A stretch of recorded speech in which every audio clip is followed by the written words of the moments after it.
Welcome to the first adventure of this kind of situation for my Patreon. And I have something to admit to everybody as I turn on the light.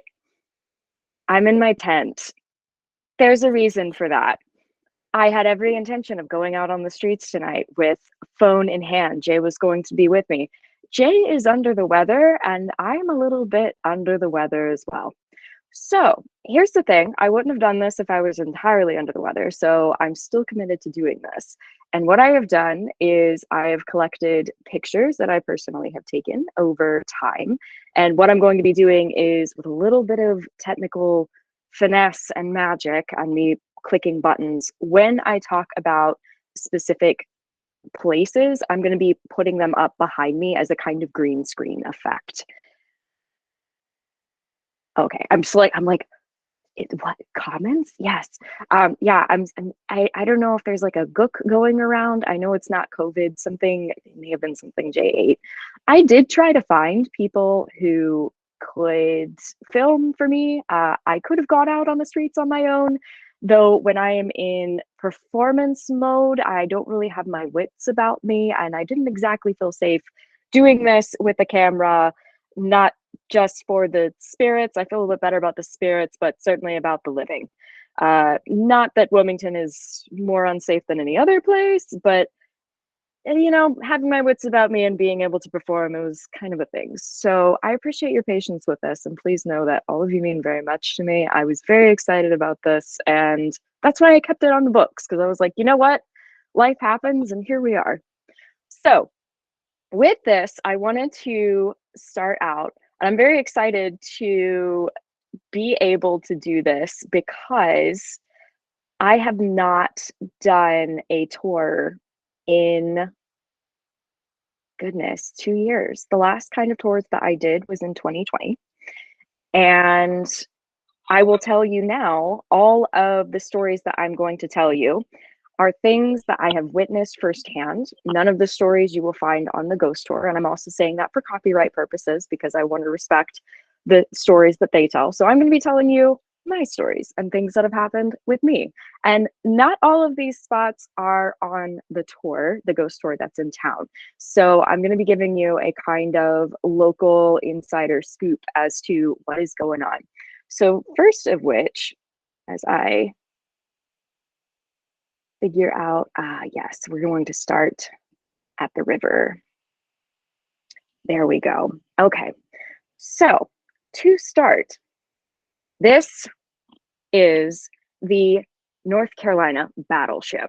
So this has to be the most popular haunted spot probably in the state at this point. But before we get to the Battleship, I want to talk about the river. So the Cape Fear River, named appropriately. Now, when I first moved here, I was thinking, oh, like Cape Fear, that must be, I don't know, Spanish for some other word. No, it's English for like literally fear. Okay. This river is deadly. It has always been deadly. And the reason for that is because it's known as a dark river. Dark rivers, once you get under the surface, you can't see. There's so much silt and dirt moving in and out of this river. So in order to dive here, you have to be specially trained. Now, just imagine getting under that river and not being able to see a thing. And what's worse is there's all this churning water. Every single day, this water is moving in and out and quickly because river water, when near the mouth where we are, we're about 40 miles near or from the mouth to the ocean. We still get tidal flows. In fact, right near the river is Water Street, named appropriately because Water Street was known for being underwater for most of its existence. Nowadays, you can expect it to be underwater, typically around any given full moon and sometimes during high tides, regardless of how full the moon is at that particular time. So you have this river here. And then on the outside of the river, you have what's called the Frying Pan Shoals, appropriately named because basically all of the silt that moves out from the river that comes from the Piedmont area, the foothills of North Carolina, and comes all the way down, It just has created this giant, shallow area that shippers are very aware of. And if they're not, they're about to be, because there's a reason why that area out there is called the graveyard of the Atlantic.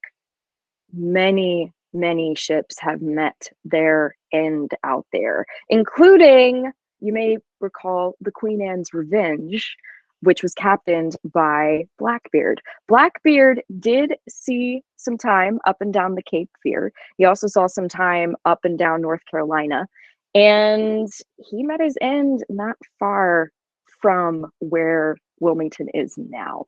So you've got that going on. Let's move forward in history a little bit. Let's talk about the start of Wilmington, how Wilmington became what it is. So during the 1600s, you have the Spanish coming in and out, and they kind of set up shop. They're trying to figure out if they did actually have a fort somewhere on the North Carolinian coast. Then the English who come in. Now, at first, the English started to set up on the opposite side of the river from Wilmington, and they had some issues with the people who had been there for thousands of years, the Native Americans. Now, they had so many issues with them, they didn't even care to write down the actual name of the tribe. We call them the Cape Fear Indians because we're not entirely sure what their name was. Now, they could be from the Wakama. They could be from the or a branch of the Tuscarora. Some people believe that what was left of the Cape Fear Indians actually went to the Tuscarora Native peoples. And the reason why we know so little is because they were massacred. It is talked about in very few places of how poorly these people were treated and how they were forcibly removed from the area. So that is the basis of the Wilmington area and how it was founded. So let's move forward to the late 1600s, going into the early 1700s. So this is colonial time. At this time, you're seeing even more atrocities happen. There are disagreements between how things should be ruled. This is a port city. As I mentioned before, there are pirates here. And here's the thing, Wilmington was known to be very corrupt because Wilmington welcomed the pirates, because the pirates came with lots of money. See, if pirates went up against ships out in the Atlantic, well, they would get all this money and they'd have to spend it somewhere. So Wilmington was pretty much created as this area for corruption. So you have people from all over the world. You have people wanting to escape things from all over the world. You have all sorts of women who are moving in to find different work. For a long time, the streets of Wilmington were understood to not be safe. It was better to just not be down there. So moving forward again, you are getting into the 1700s. During the 1700s, of course, there is skirmishes, there is war. Even though Wilmington was understood to be a loyalist area, there were still a lot of skirmishes from the Patriots. Even across the river, one of the first long form rifles was used. It was 8 feet long. And during this time, the rifle was so far away that the English didn't even know what was going on when some of these soldiers' heads started to blow up when they were there to get their rations. So a lot going on. From there, of course, you have a stint of yellow fever. That turns into a bit during the Civil War. You have great injustices going on from the treatment of marginalized people, particularly enslaved Black people in this area. After the war, even more. We have the coup of 1898, even more bloodshed, more and more and more. You see where I'm going here? There's a lot of reasons why Wilmington is haunted. And one of the reasons why I was so interested in telling ghost stories from the gate is because ghost stories are more likely to tell you the truth of an area. Now, sure, there's the lore and all of that goes into what makes a ghost story a ghost story. Though, if you're going to go on a general tourist kind of tour, learning about the history of the area, they oftentimes will stick to the happier parts. Oh, look at this house. Isn't it nice? They fail to mention who perhaps built the home, or who perhaps died in the home, or how those people lived in that home, the different dynamics that are there. So that's why I've always been attracted to ghost stories. Ghost stories will tell the other side of history that needs to be told. And sometimes it's too uncomfortable unless we add a ghost, which is very ironic, I think, about our culture. So let's take it back to the USS North Carolina here. So this is a ship that you can tour. I highly recommend touring it if you ever come in. It's open most days throughout the week. And oh my goodness, it certainly is haunted. Let me tell you. Wow. The last time I was there, I was with my friend Sorsha. She has been on this channel a number of times. And yeah, it was kind of rowdy, to be honest. I remember the spirits talking to us. I made a very short TikTok. We were actually there for Timothy's birthday. He wanted to go to the battleship.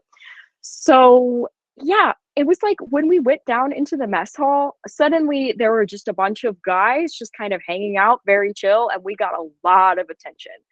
Primarily because apparently a lot of the guys were used to like older mediums going and being able to connect with them, but like younger mediums were apparently few and far between or something. That was kind of surprising to me, but I've always been a nerd for history, so here we are. So these guys are everywhere. The fascinating thing about this place is hardly anyone actually died on the ship. Less than 10 people did when it was out in the Pacific serving time. So you have to wonder, where did all these folks come from? Why is it so haunted? Here's the thing. When I was down there, I started to recognize people in different suits, not just from World War II. I started to recognize folks from what I understood they served in Vietnam or they served in South Korea and into North Korea. These were folks who served from a variety of wars. So I dug into that a little bit more because I was just like, that is strange. Like, how did they wind up there? So one thing, the easy answer is yes, there is a portal on the ship. There's a reason why it's that haunted. I won't mention exactly where it is, but it is accessible by the public, and there are a lot of coins. I remember Sorsha talking to me about it, and we were both kind of like, why is there a portal on this ship?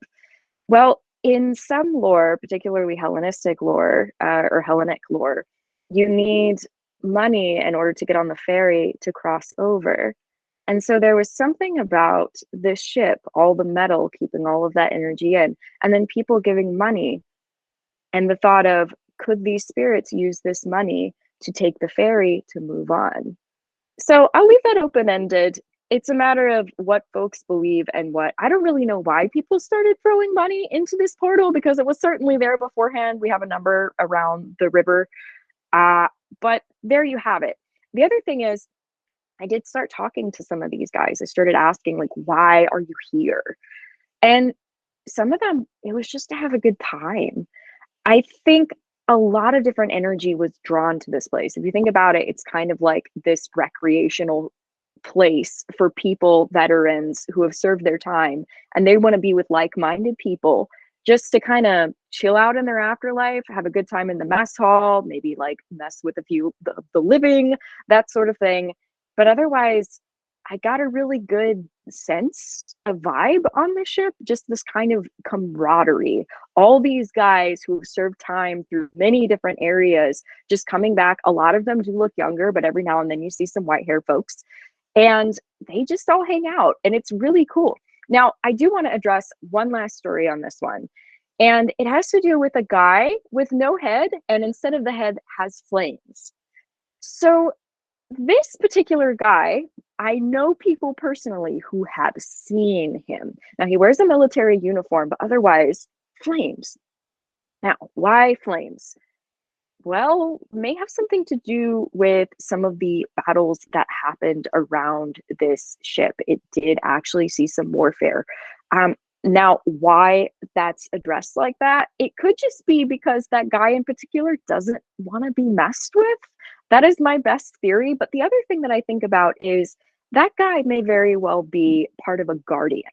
So you find this in very haunted areas, just like you would find it in larger towns, cities, even countries may have this kind of guardian spirit. Now, guardian spirits, they oftentimes look very otherworldly. They can look just entirely not human whatsoever. This guy does look human. Though, from every account that I've heard from somebody who is spiritually sensitive who picks up on this guy, at first it is kind of a shock, but then after that, it turns into a he's not here to harm me. I'm not harming anything. So he's just looking like that because if he needs to appear scary to some people, I think he absolutely will. Otherwise, he just kind of looks like that. The last thing I'll say on as far as who saw him, that would be the caretaker. There's a guy who actually sleeps on the ship every night. He does this to, work security. They also do some ghost tours throughout the year. It is a pretty penny to get on those ghost tours. I have not been on them personally, but a lot of people do go. It is a thing, and he will tell stories. And the cool thing about him, he doesn't strike me as a tall tale kind of guy. He's a very just like straightforward kind of dude.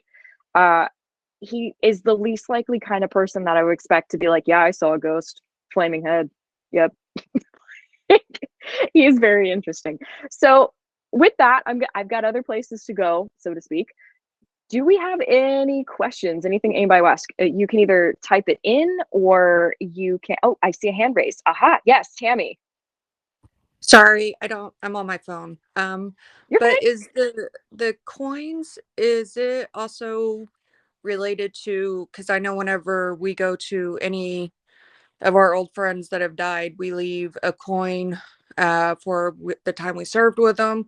We leave a coin for if we even interacted. We leave a coin if they saved our lives. Like, we leave Mhm. coins for that. So is that also like why that would be such a big portal on there? Because there are so many people that served on there, and that's where they go to give that coin to remember those people that they served with or they saved their lives. You know what? That's the best theory I've heard on that, and I will take it. I think that's great. And thank you for sharing that because I don't know a lot about military history. So yeah, thank you. That's a do you know where that tradition came from, or is it just sort of like That is an old tradition. I believe it started actually in like Roman times because it mhm, was to give the coin so they can pass on. mhm, I know they kept doing it in Civil War times, and what they do now, I think it was because everything was such worldwide that it just became easier to leave the coins on the headstone or where they served together. And then they just remember them there. Because um, a lot of guys that I know that have passed on, I can't go to where they're buried at. So I go to where we served together. Or my dad was in Vietnam, and they used to have this thing called the moving wall, which was a replica of the Vietnam Memorial in DC, and they would always leave coins for them and put it next to the name. And it's more of like a mhm, homage to them. mhm. So I think that it's just something that we've always carried on from ancient times. I love that. And now I want to know, like, how did it start in Rome? Like, and I want because Roman deities were very I mean, they were pretty much adopted from Greek deities. So I even wonder if it even goes back all the way to that. It's the kind of like, hey, wherever your soul is, wherever you may have wound up, this coin is for you. Take the ferry. You deserve rest. Yeah, that's a I lot of what you actually, do. Sorry, go ahead. sorry. I actually saw this in the show tonight. It was, one of those cop shows and what have you, and they found someone with coins on their eyes, and it was explained that yes, it does come from Greek times where it was used as an offering to take the ferry to cross over. So yeah, you're right. That's So is that fascinating. specifically for Charon or Charon, however you say his name? I'm sorry if I messed that up. I don't remember exactly what deity they said it was in the show. It was so fast, but I just remember going, huh, because I've been doing a lot of research on deities recently myself for my own personal things, and I was like, oh, that's interesting. And it would just happen to be on a show that I'm watching on TV right now. I love that. Lisa. As a military dependent myself, and Tammy, if you are still active, thank you again for your service. There is a tradition that also carries over in Canada. At least I've seen it when I've been at the air base there. Each gentleman who does exactly over and above type of abilities in their position, they get a coin. And this particular coin is like a badge of honor. But these guys also use this coin for drinks and rounds. So if you can beat somebody to the bar and you can throw your coin down on the bar first, that means that everybody else has to buy your drinks for the evening. So I'm thinking as far as the camaraderie that you may be feeling, especially in the lower level mess, that might also be kind of like, hey, have a drink on me. That type of thing, as an honor to, to the gentlemen that have transferred over or still linger behind. So Love that. Thanks for all this commentary. I am learning, and that's my favorite thing to do, is to learn. To share and learn, I should say. Yes, I gotta plug in my computer, which is just over here. Unless folks have other questions, I am gonna move on to the next spot, if that's good with everybody. I will take your silence as words. Okay, so the next place, I get to choose. Ah, yes. Okay, we're gonna go over to, and it's backwards, but that says Cape Fear Wine and Beer. So Cape Fear Wine and Beer was actually the part of a recent reenactment that I did with Rupert and some rum runners from the Prohibition era. So in Wilmington, we have rum runners from two different times. We have the colonial rum runners and the pirates, and then we also have the rum runners from the Prohibition era. Now, Wilmington being a port city, when you try to take alcohol away from a port city, there is a lot of revolts. There was a lot of stuff going on in the late 20s into the 30s until that was flipped over. There's another reason why Wilmington is so haunted, because you actually see it. There are all these suburbs that are built during that time period. Now, part of that is the trolley is being utilized even more at that point. Unfortunately, we don't have a trolley anymore, which breaks my heart, to be honest. We used to be able to take a trolley all the way to the beach and not have to pay parking fees. But they took that away because of cars, and they haven't put it back yet. But they haven't even given us a bus yet to be able to do that because parking fees. And yeah, they want wealthy people there. But anyway, I don't have feelings on this at all. Why would anybody want to know that? But anyway, so with that, there are a lot of people moving to the suburbs during Prohibition. The reason for that is because there's so much violence going on downtown. There are all kinds of speakeasies happening. There was a speakeasy underneath this building. It actually is now part of the oldest pool hall in America. Now, granted, I don't know if they can still keep that title. The pool hall was called Orton's, which is also haunted, though it's been boarded up ever since pandemic. So we're going to see what happens. There may be some moldy kind of damage from down there. It's amazing what happens in the city when you don't take care of your mold problem immediately. But anywho, going back to Cape Fear Wine and Beer, this also saw a fair share of all kinds of shootouts between the cops and authorities and between people who were selling alcohol. And in case you didn't know, the reason why NASCAR is such a big thing in North Carolina is because, and I remember this, my grandmother would tell me stories before she moved to the big town of High Point, North Carolina, when she lived in the Appalachian Mountains, she would be able to look out on the mountains at night and see little fire pits. Now, to this day, there are places in those Appalachian Mountains that if you don't know exactly where you're going to get lost and there's no GPS to find you. Those mountains are old. And if you want to tap into some old energy, definitely go up there as well because it is there.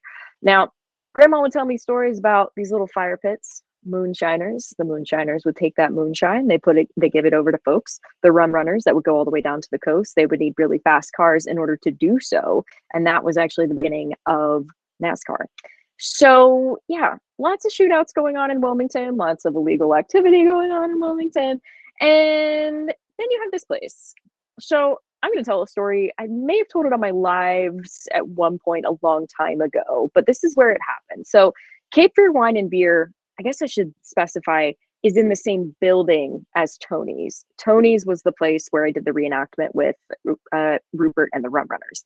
Now, this place today is one story. And this was one of the first places in Wilmington that was outside of the house that I moved to when I initially moved here, that I was having some haunted experiences. And I'll be real, they freaked me out. And I didn't talk about them for a really long time because I was like, I guess I'm just losing my mind because I'm not a medium. That's not me. I don't know what that is. Me for most of my life. Anywho, so I'm sitting down. I have a cider. It's after a tour. I'm waiting for my friend to come back from the bathroom. And I just get the feeling that somebody is walking around me. Nobody that I can see is there. And I'm just like, okay. And then I get the feeling he's standing right behind me. And all of a sudden, I am pretty much transported in my mind's eye. Basically, I kind of fog out from where I am at the time. And I'm in a different room. And I'm on my knees. And there are men in suits. There are two men in corners, and then there's one man, he's a larger man in a suit, and he's holding out a pistol right here. And I'm suddenly terrified and I don't know what's going on. And I can hear a lot of music going on nearby. I'm hearing a lot of chatter, and the thing that I'm thinking of is no one's going to hear the shot. And that's when my head went like that, and that's when I woke up. All of that happened in like a fraction of a few seconds. And I was like, what? And the man behind me, he comes out around and he stands right here and he says, no one knows I died here. And I was like, okay. And he says, my name, and I'll tell you one part of his name. He said, my name is Robert. And then he said his last name. And he said, I was 43. And they said, oh, okay. And at the time I was like, I don't know what to do here. I don't know how to help this man. I'm very confused. What did I just see? I just saw his death. Like, how did that happen? But I just sort of nodded. He was like, all right. And he said, all right. And then he just walked away, seemingly disappeared. Now, my friend comes out from the bathroom and I'm just like, woo, like, drink. Like, what is going on? I didn't say anything because once again, I was doubting my abilities and I was like, none of this makes sense. Why did it feel like I was in a hotel? It looked entirely different from where I am right now. What is going on? Fast forward about 5 months. So happens I am back in that bar with the same friend and I'm talking to him and he just kind of slips out. He's like, oh yeah, I tell ghost stories here. And this used to be a hotel.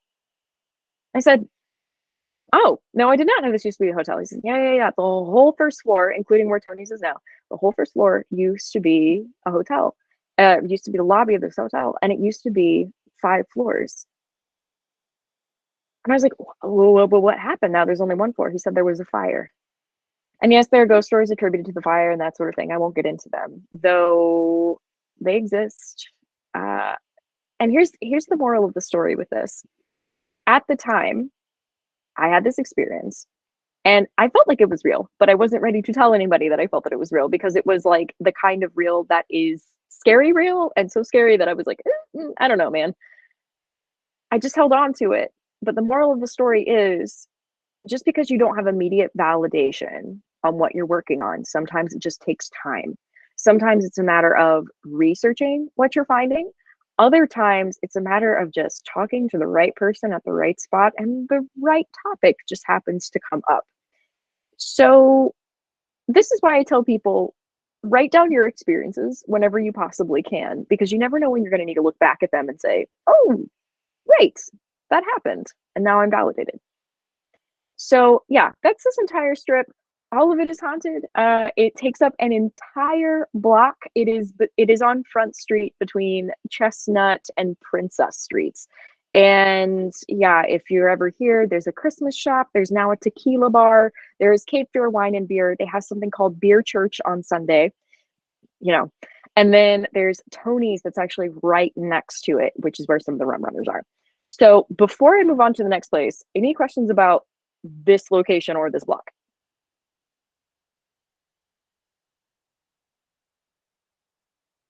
Cool beans. All right, so we're going to move on to yes, more places with beer.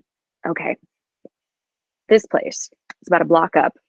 It's called Ironclad. This is another location where I didn't know what to think about the things that were going on. So this place opened up the year before pandemic started. And you'll notice in my tour, when I talk about like my timeline, there's the pandemic and then there's before the pandemic. And those are pretty much my two timelines in Wilmington at this point. So this place has just opened up, and you can kind of see it here. It used to be a garage. You can see where the big open bay doors used to be. So that I knew going into it. Now I'm at a cast party. Thalian Association is actually the oldest community theater in the United States, and they're located right here in Wilmington. And we're having this cast party, and I got my cider. I'm a cider fan, if you haven't noticed. I got my cider. I've hardly taken a sip, and I feel woozy. It just right over my head. And I'm like, am I drunk? This is strange. Like I had food. I have had a sip of this cider. What in the world is going on? Now, me at the time, I didn't really know what was happening. And I was like, well, I feel woozy, and I'm just not going to talk about it because I don't want to be the weird person here. So I'm kind of feeling weird. And then it just so happens I'm with some other spiritually sensitive people in town. One of them is Holly Stapperstein, who is the executive director of the Wilmington Railroad Museum. She is a local historian. She's actually the one writing a book on sex workers from the beginning of Wilmington up until modern times, which I'm very excited to read myself. So she knows a lot about the area. I'm talking with her. I'm actually talking with the artistic director of Thalian Association, and Jay was there, and I think there was like some other person there. Sorry, it's some other person that I don't remember who they were at this moment. I was woozy. But yeah, I'm talking to them, and I'm just like, yeah, it's weird. Like, I've never been here before. I kind of feel a little woozy, and I'm kind of like, what's in this drink? You know, like I was making a joke about it. I was like, what's going on here? And that's when all of them were like, that's weird, because I also feel kind of woozy. And then somebody was like, I feel it kind of in my gut, like I ate something bad. And then other people are like, oh, I feel it in my head. So we're all having this sort of experience. And Holly kind of looks around. She's also spiritually sensitive. And she was just like, well, you know, this used to be a morgue, right? And we're all looking at each other like, no, we didn't know this used to be a morgue. We thought it was a garage. And she said, yeah, before the garage, it used to be a morgue. Part of the building was a morgue. So we're all just like, okay, some things are getting together. Then it so happens that we're talking not super loud, but we're talking loudly enough that the two different bartenders who were behind the bar, they're like, yes, this place is haunted. And we turn around, we're like, what? And they say, yeah, we see shadows all the time. Ever since this place opened, we are seeing folks that are upstairs. They're looking down on us. Sometimes I feel like there's somebody walking right up behind me. They feel like they're being like followed out. And sometimes the radio will change to different stations on its own. Sometimes the radio will even play music that is typically not even played in modern times. And I don't know many radio stations that are playing things either from big band to jazz to sometimes 60s music and into 70s music as well. So there's a lot of stuff going on in here. And I think it's important to note as well, this is a location where it's seen a lot of different kind of life. So I don't think it was just the morgue. I think that's kind of like the the thing that maybe set some of these souls. And then afterwards, you have a number of different renovations, followed by the renovation that led up to Ironclad, which is probably what stirred up some energy. Just like you can stir up the physical dust in a room, you can also stir up the spiritual dust. And the best thing that I think we can do with any of this is just to tell them, you know, when we're finding spirits, to be like, hey, do you know where you are? Do you know why you're here? Is there anything else or anywhere else you want to go? You know, is there anybody you want to see? And sometimes even if a spirit doesn't remember their name, they will oftentimes remember a place they want to go or a person they want to see. And the best way when this happens, if you're ever getting these kinds of vibes, is to have them think on it very hard. Have them basically create that connection. Energy never dies. So even if that person isn't alive anymore, their energy is somewhere. And so it's a matter of them connecting that energy to another place, to another person, to something. For some, I call it spirit space. They find folks in spirit, they meet up again, they're able to move on and find their own peace. So next time, if you're ever around somebody and you think they're confused, just ask them if there's anywhere else they'd rather be. Sometimes they will say no. And for that, we say, oh, okay, never mind. But sometimes they will say, yeah, I'd rather be with so-and-so. And just simply say, think really hard. Try to tell me about that person. Do you feel the connection? Do you feel the draw to them? And then sometimes they will just flip. So on that, any questions about Ironclad or this little area here?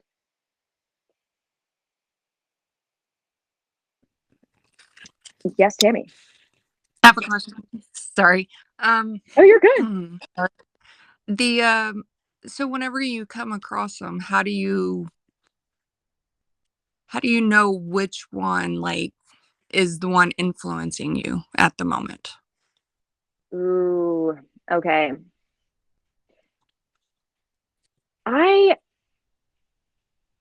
Okay. Are you saying like if you feel like you're in a crowded space and you feel like there are multiple folks talking to you at the same time? Yeah. So if Okay. you're in a situation like you were and Mhm.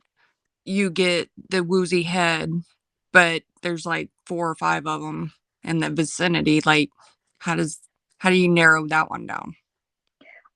I would request of them that they show up one at a time. So I remember early on when I was first tapping into the more mediumship style consultations with people, I once talked to somebody, they had so many folks in their house and they felt like they were going crazy because they were clairaudient. And when I tapped in, I heard it too. It was just voices on top of voices. Everybody had something to say at the same time. And so basically I connected with the person and the person was right there with me. And we both were like, look, if you want us to hear you, you've got to get in line one at a time. To this day, if I am not familiar with the spirits I'm talking to this day, I've got to go one at a time. Because otherwise it does get confusing until you're able to lean in on who exactly is talking. I think it's always okay to be like, look, if you want to be heard, I've got to hear one voice at a time. I got to pick up on one being at a time and then just go from there. Does that make sense? Okay. Yeah. Cool. Thank you. Yeah, of course. Anything else?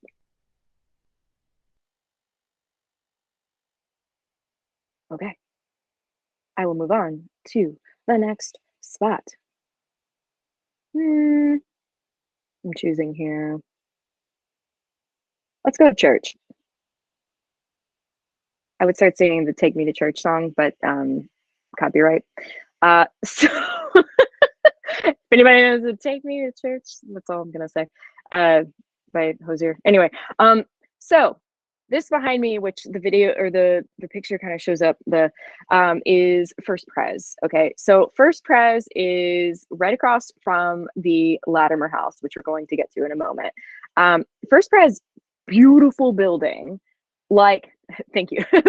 Vivi was like, I'm singing along. So if you ever get a chance to go inside a First Pres, I absolutely recommend it because as you can already tell, there's this beautiful old world architecture. And on the inside, it is just as gorgeous. And the reason why I was actually on the inside is I have a friend on the inside. He works there, and he's been telling me a few stories about things that have been happening. So, as far as religious buildings go, because I know certainly that there are a lot of people healing from the church in particular right now. Um, and some of that has to do with some of the energy that built up within a particular church over time. So, all of that to say, this church has wonderful vibes. Definitely passes the vibe check. What is going on the inside of this church is, I think, something really wonderful. Now, that's not to say everybody's perfect and they all accept everybody all the time. Now, there is a move to be more accepting, absolutely. I know from my friend this is a more welcoming congregation, it's more open-minded.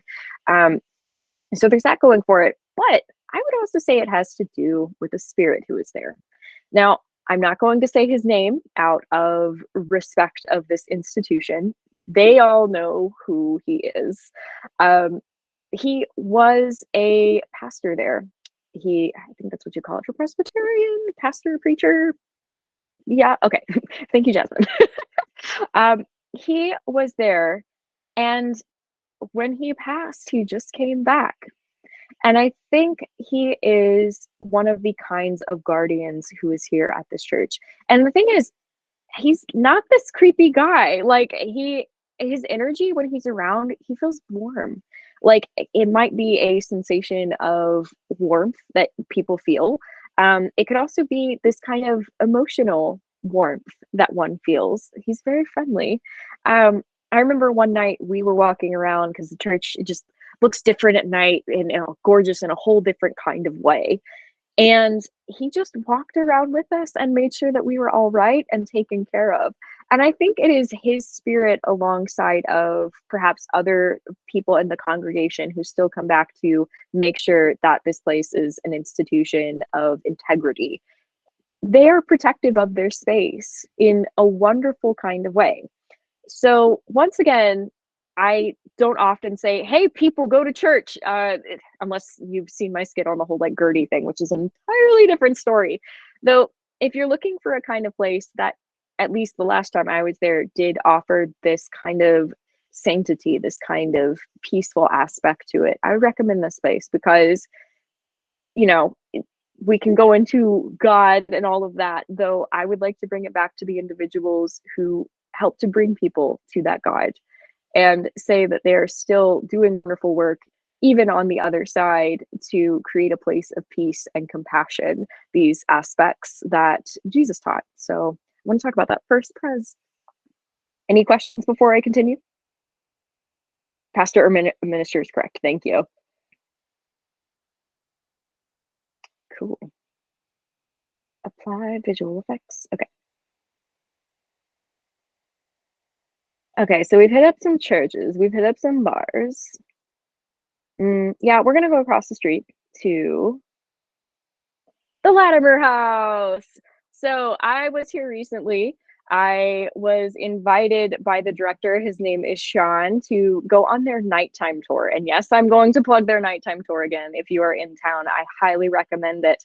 They focus on electricity and how it went from using oil to using electricity. This is actually one of the first houses in Wilmington to be fully lit up. So imagine, in a time of fire and gas, going down the old dirt street, eventually the cobblestone and brick street, and seeing this house entirely lit up. So that tour is very interesting. I'll also say, for Sean, what I really love, he's a relatively new director there. He has been creating more input on the tours. So this is the nighttime tour, but also the daytime tour, to include everybody that would have been seen in this house, regardless of how much they may have been written about. Now, he's been doing a lot of research on who worked in this home. He tells the stories of the people of color who are also here. And I think that's monumental. I'm so happy with the museum directors in this town, because especially with things that were going on in 2020, they all got together and they were like, hey, we need to tell Black stories. Black stories need to be told because they are just as much a part of this house as the white people who paid for the house. I won't say built the house. So those stories are being told. Now, with that, it is churning up some energy for some people who are not happy about all of the history being told. And I'm going to out Mrs. Latimer right here. So if you happen to see the recording that I put on YouTube, it was about a month ago. There is a part where I get very flustered and I stop speaking out loud because I'm saying a lot telepathically. I'm projecting the thought to her that I am very displeased because she's seen me a few different times when I've come to tour like the house in different years and that sort of thing. And back then, she was always very warm. I remember getting to the main area and she would come down the stairs and she was just very warm and welcoming. And shame on me for not thinking about it at the time, knowing or learning what I learned later. I was in a tour of all white people. So she was very welcoming to us. And yes, that's Elizabeth. She's stuck in the mind of the time. That is correct. She's not stuck in the time, though. She's aware of the present. And that's my problem with her. So in the house, they do talk about them being enslavers. And I remember during the tour, even when I was just coming into my abilities, this was years ago, I don't recall any kind of remorse from her. It was very much a, And once again, I was coming into my abilities, so I was having some trouble perceiving what I was getting at the time. I know better now. So when we started going around the house just for our initial read, Jay and me, we're going around with one of the staff members, and they're all wonderful. We started to ask questions about the other folks that we were seeing, the people of color who we knew some were still around, and how they all tended to scatter whenever Mrs. Latimer was around. And we kept saying, we're like, well, we want to speak to them. We want to hear their stories. And she kept butting in, so we weren't able to. She had a few things to say, things that I will not repeat. And that's when I lost my cool on the film. You can see it in my face. I'm very, very angry. So she and I don't get along anymore. I am ashamed to think that we ever did in any capacity. This house has a lot of spiritual activity. It can actually be rented for paranormal investigations now. And oh, thank you. Stephanie says I carried myself well. Yeah, there's some editing involved in that. Yeah, here's the thing. So I'm of the mind that they're the spirits that are stuck in their time and they're actively confused on what year it is. And then there's Mrs. Latimer, who's not confused on what year it is. She has a few confusions on placement in time and how long ago something was, though she has no confusion on her belief. And even as she hears these stories, even as the tours are reflecting more Black stories, she just gets angrier and angrier. Rather than listen to a perspective that's different from hers, she just keeps getting angrier. So I got to tell the tour director to be careful when he was walking down the stairs. Last I heard, she has not gotten violent. It would take a lot for her as a, very esteemed kind of woman to be led to that kind of behavior. We'll see. We'll see. I sincerely hope that no one is harmed for simply telling the truth and for telling history. So yeah, this house, depending on who you are, you might experience something very, very different. And depending on how you talk and depending on how you look, that may change as well. There are other spirits who inhabit here as well. I've found children. One of the tragic tales to have to happen in this house is Mrs. Latimer saw most of her children die before they were 5.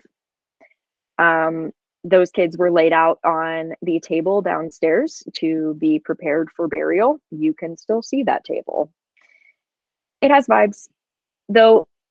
The thing is, they also use that table from day to day, so I feel like some of those vibes are residual, and also people bringing attention to what happened to that table rather than it being like that the entire time. There is also an iron fence around the property. You will also find iron fences around graveyards and burial grounds. It's to keep the spirits in. Now, it's not always a cut and dry process of what is kept in and what is released, though I do find it ironic. The running lore in town is that the gate that is used to the entryway of the front of the home was taken from Oakdale Burial Ground, Oakdale Cemetery, because the family had spent so much money on their house and also on enslaving people. I'm not going to let that go. That they needed money to finish their fence. They didn't have it, so they just found a fence from a burial ground. One might call that shameful, faux pas, not acceptable. Yeah, take your pick. So that's the lore. Depending on who you talk to, how much of the fence is actually from that area will vary. And yeah, there are children. Some of the kids are attributed to being the Latimer kids. I've also seen a little boy of color. I've seen some of the people who worked there, and part of the work that Jay actually did was to assist them in some of the practices that he does, as far as helping them feel like they could be where they wanted to be and see who they wanted to see. The same thing that I told you before. So yeah, that is the Latimer home. I am in support of them telling the history that they're telling now, because it is representative and it should be told, in my humble opinion. That being said, spiritual activity, definitely a thing there. Probably one of the more haunted spots in Wilmington. And you can go there for tours. So that's cool. Any questions about them?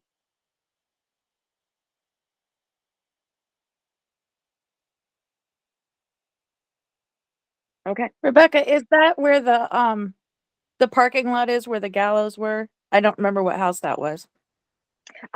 No. Okay, so that is the Price home, and it is at 5th and Market, which would be roughly 7 blocks from this one. And that place I will be talking about on the next tour. And if you're not a part of the full or the higher tier Patreons, that will still be on YouTube, hopefully by the next day. That's what I would like.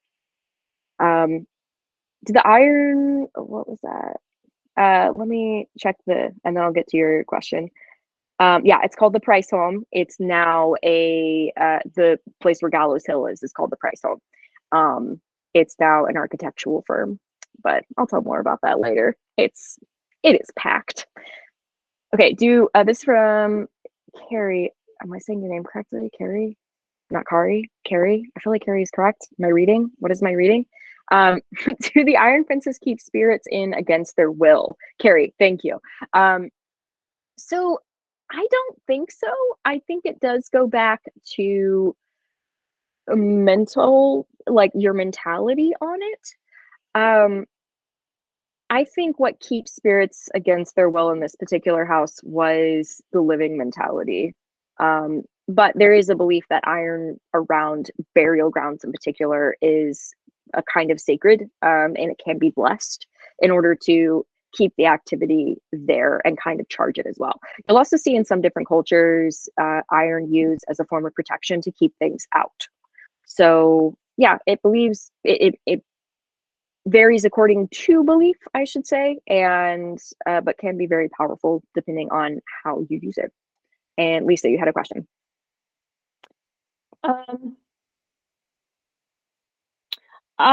It was answered. It had already been answered. Okay, cool.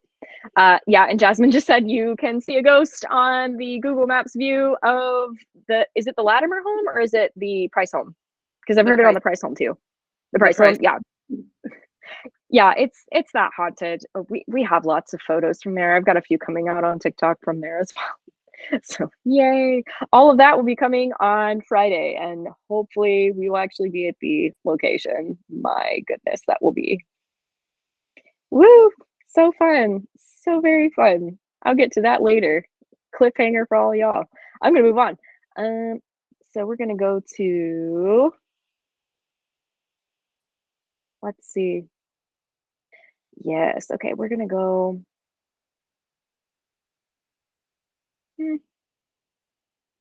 Yeah, since we are about at time, I will go here. So this is one of the various alleyways that dates back to the 1600s here in Wilmington. This is the alleyway that is next to 24 South Coffee House. This is the alleyway where Molli, our favorite accountant, would have worked. This is it. And it would have just gone straight to the river during her time. It goes straight to Water Street now. And there's actually a big warehouse that is right on the river. Yes, a Paradise Alley. In fact, all of the alleys that we have downtown are called Paradise Alley because all of them were totally worked by sex workers. Basically, you know, imagine being a sailor. You're at sea for months on end. You're with a bunch of dudes, which some dudes are into, but maybe not all the dudes are into. So there are a bunch of dudes around and they're eating old moldy food and they only have so much ale left. So they get into port and they are paid for their duties. And they want some food and they want some drink. And I guess you could say they want some other food, depending on how you think about that. So yeah, Paradise Alley was where you could get that food, you could get that drink, and there were always women around. And this is actually something that Wilmington saw up until the 1980s. By that time, Front Street had become a place of a lot of kind of like sex shops and places you could buy porn. And yeah, there were some sex workers working even illegally for a while. The only reason why Wilmington changed so much as it is, it was during the 80s that the film industry came into town and they completely changed everything. Like they saved Wilmington from becoming just a no-name town. So many people loved Wilmington that a lot of people moved into town and they saved it. And it's been turned into a tourism town now. And the port city, the port side specifically has actually been moved a little bit downriver. So you'll still see those big ships. They bring in oil, they bring in other supplies and that sort of thing. So it's no longer coming right into town. It used to be that ships would go right up to Market Street and unload. So yeah, wasn't the fire started? Oh goodness, I don't remember. There were so many movies that were filmed here.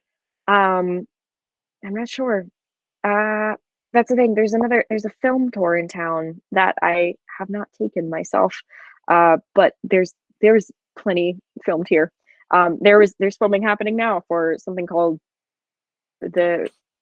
something at Earl's. Anyway, I can't keep up. It's just a lot of stuff going on, which is super exciting. Great industry. So bringing it back to Paradise Alley, some of these walls would have been walls that Molli would have seen when she was alive. And keep in mind too, Molli, she was always very frank with me. The first time I even picked up on her, which once again, wild, there I am. I'm sharing a ginger cookie with this, you know, British soldier. And I'm just like, here, have a cookie. I don't know how this works. There you go. And he like looks over and I'm like, is that happening? And there's this, I'm perceiving a woman with my mind's eye at that point, just like laid out and wearing this corset and a darker skirt a little bit.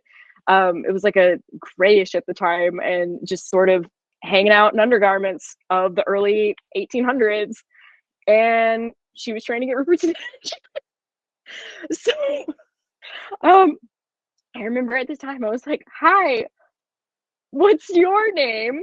And she said, my name's Molli, not my God-given name.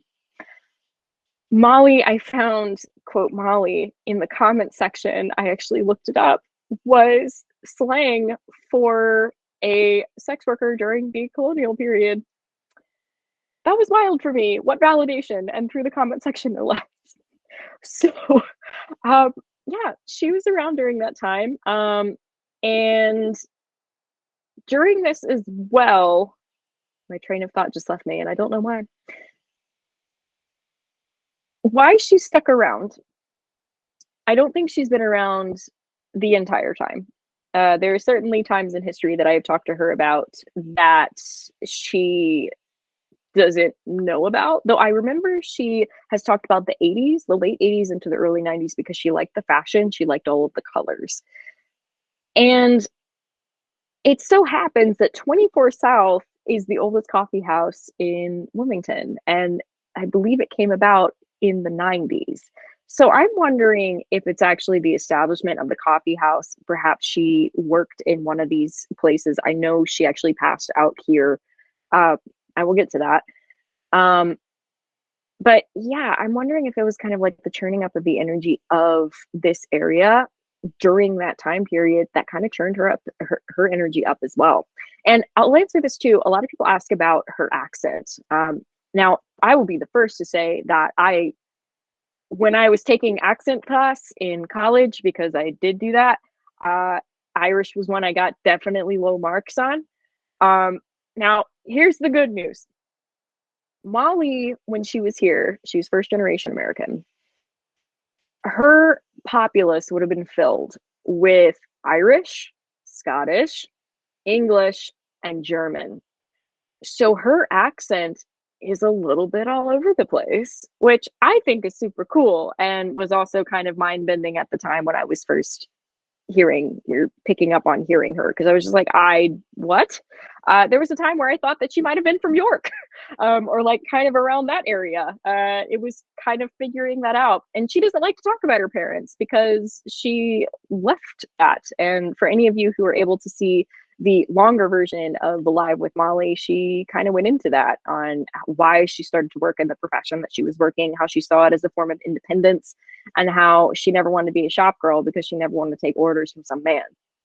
So this alleyway here, I don't go into talking about her passing so much. She told me that after months of talking to her.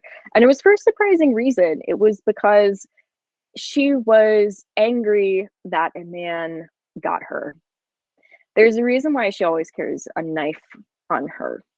That was one of the other first things that she showed me. She lifted her skirt and she said, "I got a knife."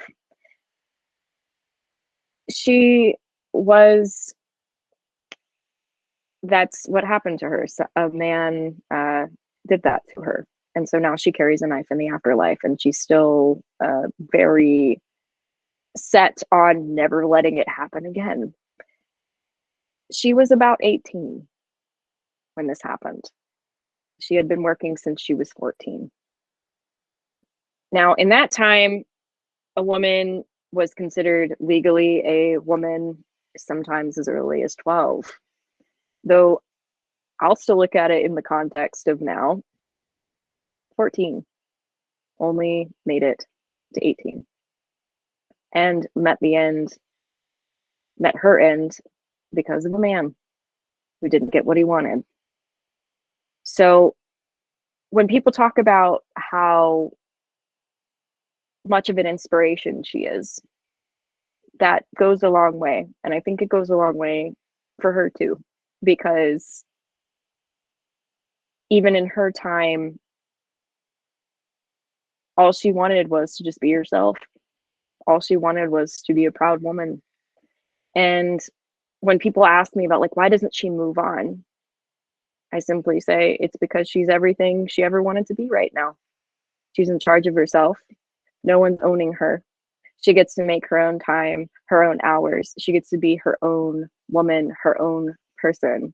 And no one can ever get her the same way they got her before. And I think that's pretty powerful too.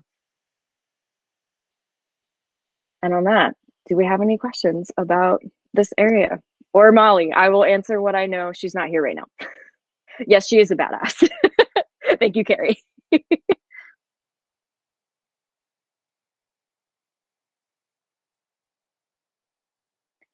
Or I'll open it up as well, because we've gone a little bit past the hour. I wanted to go a little bit past the hour because, as I said at the beginning, I'm feeling okay. As I mentioned before, for anybody who happened to miss that, we were going to go out tonight. Jay's not feeling well, and I did not feel super great. not being aware of my surroundings and holding a phone on my own, though I did try to get other folks to, but people got their own lives and it was last minute. So yeah, I'll answer any questions either on Wilmington, the spirits I've talked about. If you have general questions you want to ask and don't want to compete with the slew of all of the folks in general lives on TikTok, I'll answer that. Or if there are no questions, I have another place I can tell you about if you want me to. It's up to you.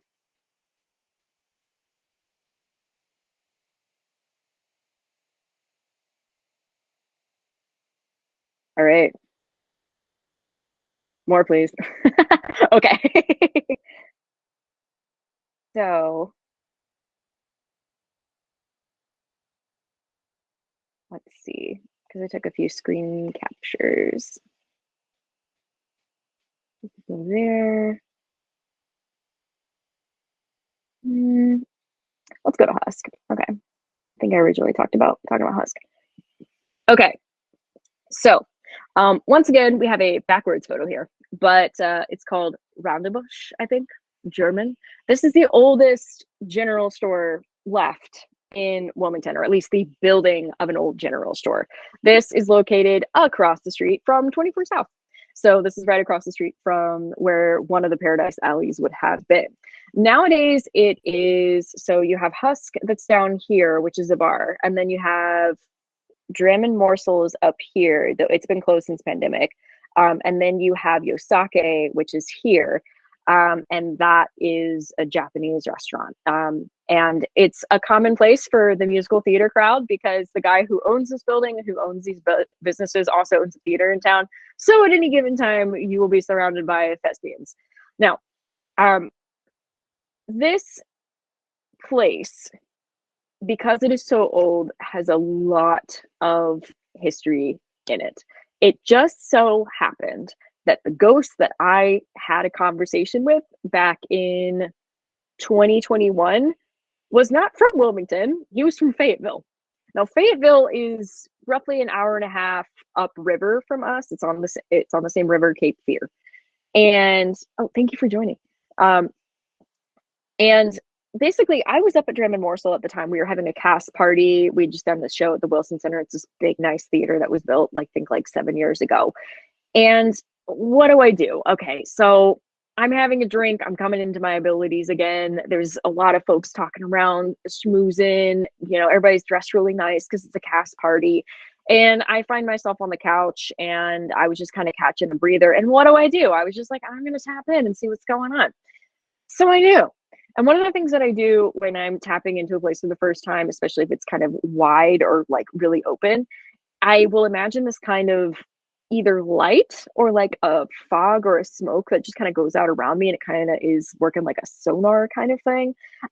You can do this. I would just recommend when you do this to be specific about the sonar that you're putting out there, because it can bring a lot of attention to you. Like if you're just like a big light and you're just like, and then everything looks at you, it can kind of be terrifying. Yeah, I have experience in that. But anyway, so I'm sending out the less obvious happy smoke around, and it's just going through the people, and then all of a sudden it goes around this one guy, and I look up, and it just so happens that some of the producers of the show are all talking, and they all got their drinks, and they're all having a great conversation. And we have another hello. So during this conversation, this guy looks up, and I let him know that I'm looking at him. And he looks like he just popped out of the late 1920s before the crash. So he looks up, and he's wearing like a really nice suit, and he's got a great mustache and slicked back hair. And he was like, "Oh, hello." And I was just like, "Hi, I think I'm having a conversation with a ghost right now, but I still doubt my abilities. So I'm just going to see where this goes. Hello." And he just sort of looks up, and he was just like, "Oh, well, you can talk to me. All right. And he kind of comes over, and he's like, "Well, who are you?" And I said, "Oh, I'm the stage manager of this particular production." And I told him a little bit about the show, and he's like, "Oh, yes. And these are the producers. I know that because I followed one of them in." I said, "Oh, okay. Followed one of them. Where did you come from?" He's like, "Oh, I came from upriver. I came from Fayetteville." I said, "Excuse me?" He's like, "Oh, yes. I wanted to travel." I woke up not long ago and I figured, well, I'm dead. I should go travel. So he just decided to come downriver. And he said, oh, I want to go to the big town of Wilmington. And he speaks like this, like it's wild to me. I was picking up on the cadence and everything. And he's just like, yeah, I wanted to go and see what the big town of Wilmington was up to. So it would have been a larger city than Fayetteville at the time too. So yeah, he just took the energy of the Cape Fear River down and used it like a boat, got off at Wilmington. Now at the time, I didn't know this was a thing. I don't think it's entirely common, but it's certainly something that can happen where spirits can kind of hop on the energy of a river, or I've also seen this on highways and I've seen this on railways. There are a lot of stories about railways being haunted and like different folks coming from different places. This may also be why the USS North Carolina battleship is as haunted as it is. It could be spirits coming down the river. There are a lot of stories that go back thousands and thousands of years from different cultures talking about rivers being places of spiritual significance and moving spirits. So, you know, in hindsight, I'm kind of like, okay, yeah, sure, that can make sense. But yeah, he's talking to me and he's just like, oh, well, what's going on in Wilmington? And I was just like, oh, well, you know, we just had this pandemic. And he was just like, oh, well, I don't want to talk about that. I was like, okay, that's fine. But over time, he decided that I wasn't important enough to keep talking to because I didn't have enough interesting things to say. And I was kind of explaining what the stage manager does. And he was like, oh, but I was talking with producers. And I said, yeah, I know. They're friends of mine too. Like, I know them well. And he was just like, well, why aren't you talking with them? And I was like, oh, because I just decided to sit down on the couch and have some food. And he's like, well, they seem to be having very important conversations over there. They're talking about money and power and things. So I'm going to go over there. And that was pretty much the end of our conversation. So, mind blown. That happened here. I don't know what happened to him. I imagine he may have followed one of the producers home to figure out what their exciting life was like. I should probably tell her. Anyway, I just thought I'd never mention that to her. Well, we'll see. She never mentioned it to me either, so that's fine. I'll probably catch up with her soon. Anyway, but yeah, there are a number of spirits in this particular facility. I know a bunch of people who work here. They will talk about anything from scary things running at them as they're walking down the stairs at night, which is not fun. They will talk about seeing shadow figures. They will talk about seeing people looking out from the windows, and you can even tell from the windows the shades are closed. During the day, the shades are oftentimes closed. So it is weird if you look up there and you see somebody looking out, because that is impossible for a physical person to be doing that when there's a bar there and there's shades there. So those things have happened. There's been tragedy that has happened here as well. In the late 1880s, this place entirely burned down except for the shell of the bricks itself. That was one of a huge fires in Wilmington that pretty much took down the entire town. Wilmington's burned down almost to its entirety 3 times. And somehow we keep coming back. And if you're wondering how in the world that happened, well, Wilmington's built on pine trees. There are so many pine trees, and they were like, oh, this is such a sturdy wood. We should use that, because it was the only kind of tree that was around. And, you know, they used pine and like sap and tar and turpentine to make their roofs and to do all kinds of stuff. So all it took was a steamboat going by, a little bit of fire to come from the big steamboat and follows the air and lands on a roof, and suddenly everything's on fire. That's why another thing, like take the Bergwin Wright House, for example, that'll be on the next tour. We'll see what happens on Friday. But yeah, they will not have fire in that house because it is pine. Now, granted, they followed all the protocols as far as historical protocols for using as much fire retardant as possible, though still it is made of pine. So even on their candlelit tours that they have first Friday of each month, they have electric candles.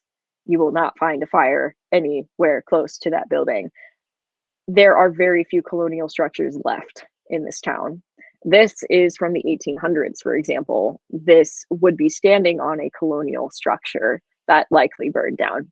It's a miracle that Wilmington is still here. Like, honestly, we've seen fires, we've seen massacres, this is the only place with the a successful coup d'etat in the country, as in the overthrow of the US government. That'll be in another tour. Or look up the coup d'etat of 1898, and perhaps you will feel shame the way that I felt shame the first time I read about that. So yeah, Wilmington is, there's a reason why it's haunted. And for those in the community who are able to come to the meetup, a lot of people said that as soon as they got into the town limits, the old town limits, they felt it. They felt a difference. There is a spiritual difference here. And there's a reason why I talk about how this is the place where I cut my teeth as a medium. For so long, I thought it was in my head. I thought that, you know, I wasn't like what they have on TV. No way. You know, like there were all kinds of things that I sold myself throughout my life until I came to this town. And I could no longer ignore everything that was going on. We have a lot of people wake up in this town on a spiritual level, though there comes another side with that. Something that I don't always talk about on my channel is how it can be draining. I used to be drained all the time. I used to feel overwhelmed all the time until I finally got a hold of things. And I talk about mental health so much because that was how I fought back, rather than let my anxiety plus my depression plus everybody else's anxiety and depression affect me. I started to create boundaries for myself to understand my own mental structure better, but also while doing that to understand my spiritual structure better. So yeah, I love this town. I love it so much. It's fascinating. I love the river. I love her spirit. I love all the things that she gives. I also recognize the things that she takes. I recognize the spiritual activity in this town. It's like no other place I've ever visited or lived in my life, though that comes with an education, and that comes with a very, all right, get ready, let's go, be prepared, be smart about things, because in Wilmington it's a crash course. It really is. It doesn't have to be bad, but I think going back, if I could have had somebody be like, yep, it's super haunted, you should be prepared with this, I would have appreciated that. But, you know, here we are. We live and we learn. I learned the hard way. And now I hope that all of you don't have to learn the hard way by doing basic practices for shielding and mental health practices and what have you. So anywho, we are about at an hour and a half. So I just want to say to all of you, as this was the first sort of full Patreon option that we had next to the Talk with Molli, which was for the top tiers, I just wanted to say thank you so much for being here. Really, you all, I'm stuck with words sometimes, especially when it like means a lot. You all have been so kind, and that is so very appreciated. And I appreciate all of you, and I love that you would want to do something like this. I love that you would be forgiving, that, as I mentioned. And I love the community and the structure and the things that you have provided, not only for me, but for each other. And that means so much. So yeah, thanks everybody. I'm seeing a bunch of thank yous come in. Wonderful, wonderful. Thank you, thank you. If you want to unmute and talk for a few minutes, I am totally fine with it, though I will probably head off in about 5 to 10 minutes. Thank you. All of you are saying such nice things. I really appreciate it.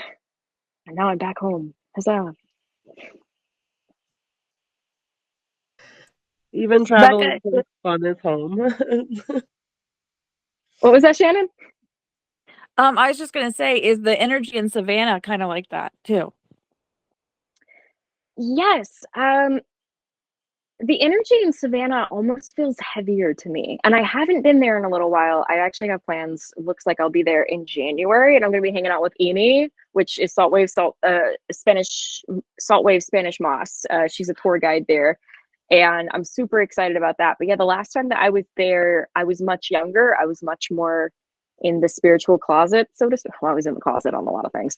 But anyway, yeah, I just always felt very heavy there. So I'm really excited to get back, and I want to make some content while I'm out there too. Hopefully with Amy. So I'm excited about that. speaking of Savannah, actually, you recommended me to Eni, and she is absolutely phenomenal. Savannah was such a beautiful place, and I cannot thank you enough for that recommendation because she, confirmed so much of what I was feeling.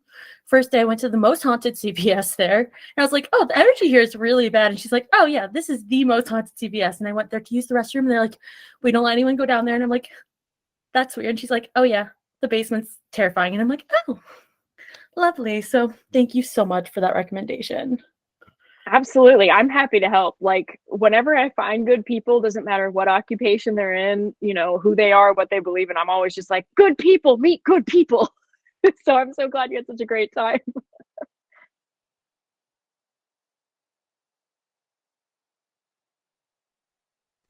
Okay, I have a question. Have you seen the photos on for 24th South Coffee House on Yelp? If you look at No. some of them, it feels like Molly is just like posing in some of them. I believe it. I mentioned, I meant to mention earlier, 24 South has 4 spirits that I know of. Molly's one of them. They're two rum runners in the back. And it's so funny with those rum runners. We just got rum runners all over time. These are also from the Prohibition era because they often like clang around at night. We've actually heard them. The first live that I went there that was eaten by the internet, we heard clanging back there. So that was cool. And now Nice. now you just have to believe me when I tell you because the internet ate it because of Mercury in retrograde. Anyway, so yeah, they're back there, and Molly will say that they are employed by her because when she's not around, because she's been out traveling and doing stuff recently, she living her best afterlife. Nice. She will entrust the shop to them, though they're not all there all the time. So sometimes I am told to contact her. Like, I'll get text messages and being like, yo, there's something weird happening in the shop. And I'll be like, I'll ping Molly wherever she's at. I'm like, Molly, what's going on? And she's like, I don't know. Like, check with them. They're the ones watching it. I've seen her come back before and like grab them. Like, they're tall guys and she's not much taller than me. I've seen her like grab them by the ear and be like, I told you, you had one job to keep this place safe. What were you doing? Like, she'd just be like, were you on your ass? Were you drinking? Like, she's terrifying. And of course, the 4th spirit who I found was Fanny. She was also on that live. There was a part during the live where, and I was still opening up to my abilities. It was the first time that I had been live and showing some of what I could do. And Fanny sat down in the chair, and at the time, her energy was very uncertain. And so Holly, who I was sitting with, and Molly, the corporeal manager, Molly, the spirit, is the spiritual manager, as she will say. In fact, Molly, the corporeal manager, will oftentimes be like, can Molly just be the manager? Like, that would just make it easier if she could just fire people for me when I need to. Right. So, yeah, it was Fanny who sat down because she said she had dark hair and she had short hair. And that's when I knew I wasn't talking to Molly. I was using a pendulum at the time. And yeah, Fanny is there sometimes, but a more recent development is that she's been hanging out here, or she's been hanging out with Timothy, because I'll tell you what, I love the two of them. They're doing just fine. There's going to be more content coming out on that. Fanny is going to be introduced into the lineup of spiritual reenactments. I checked it with her. I was like, are you sure? And the only thing she was concerned about was she didn't want to take away the fame from Jimothy. So, I'm trusting all of you. Whenever those videos come out, you're going to have to be like, Jimothy, we still love you. You're the best ghost, because she was very concerned about that. She said she knew it was very important to him that he had his fame. So, All right, we can do that. yep. That is very sweet, though. She's wonderful. She hangs out here a lot, and I'm always happy to have her. In fact, our attic space may be haunted now because the two of them have kind of moved up there. So I'm like, I'm just inviting hauntings over to my house. It's fine. It's fine. Everything's fine. Lisa. I'll be a party. Yeah. Okay, well, I have to jump off here, but thank you so much for this. I greatly enjoyed it. Well, thank you for being here. Bye, y'all.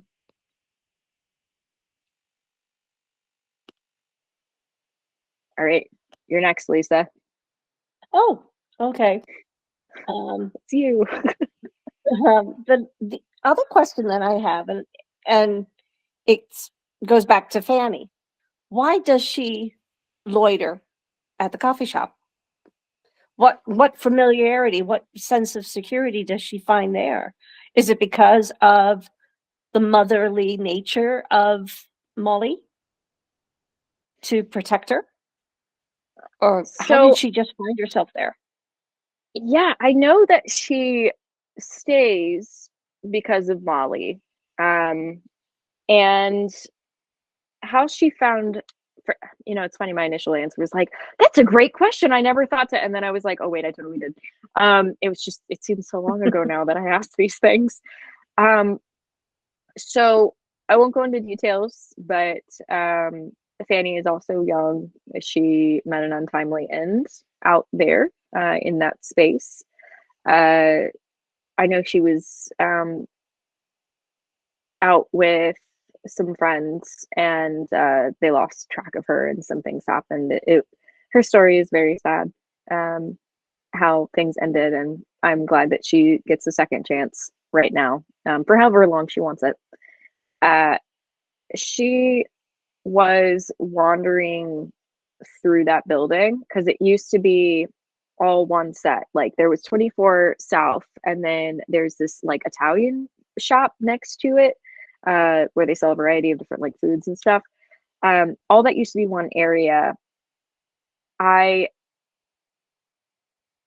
was some kind of place where young people would go to dance and meet up during the 1920s in that area. I need to do more research if it was that specific building at the time. I know that building was there. She was found wandering. I think some of the energy of me talking with Rupert and then talking with Molly in 24 kind of revved things up a little bit.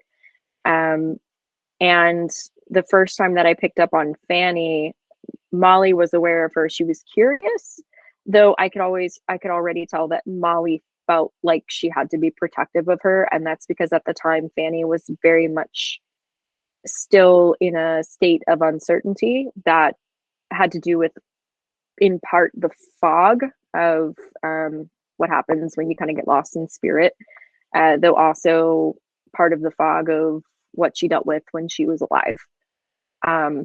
So yeah, she was just sort of wandering there, and I think Molly saw her and saw that she was a good person worth protecting, and also saw that she was a woman. And Molly, I think, tends to see men downtown, especially on that block for whatever reason, Paradise Alley, you name it. I think that's when Molly was just kind of like, all right, you come here, sit down. And I remember that night after the live too, I had brought a cookie, and Molly was she was specific. She was like, no, you give that to her. She needs something. Like she needs some kind of kindness. Because she saw a lot of unkindness when she was alive, which breaks my effing heart because I love Fanny so much. Thank you for that. So yeah, any last things? I'll answer one more thing, otherwise I will pop off.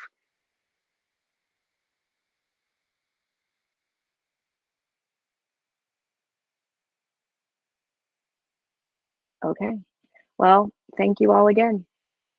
Oh, thank you. Yeah, I was like, question? Okay, yes. And some of you I'll be joining on Friday, and some of you will be able to check this out on YouTube the next day. And all of this will be on YouTube as soon as I can possibly put it up there. So thank you again. And I will be doing this again, either here or out there. We will find out. I will do another poll on Patreon because I want to give so much to all of you because you've given so much to me. So yeah. Thank you. Have a great evening, day, wherever you are, wherever you watch this at that time. Bye.